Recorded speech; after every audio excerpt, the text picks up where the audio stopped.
చింతపండు రసం కూడా యాడ్ చేస్తున్నా.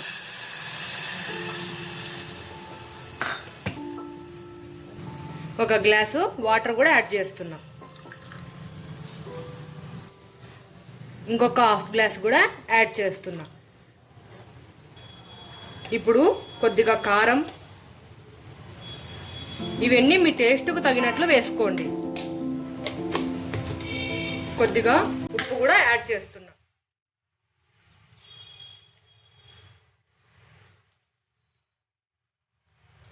ఇప్పుడు ఈ రసంను మనం బాగా మరగనివ్వాలి.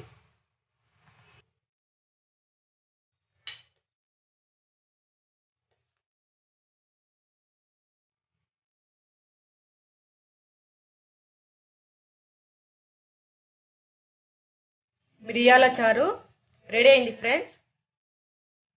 స్టవ్ కూడా ఆఫ్ చేస్తున్నా. ఈ వీడియో మీకు నచ్చితే లైక్ చేయండి, షేర్ చేయండి, మన ఛానల్ను సబ్స్క్రైబ్ చేసుకోండి.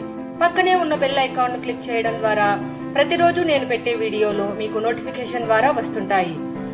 ఓకేనా friends? Take care. Thanks for watching. By by.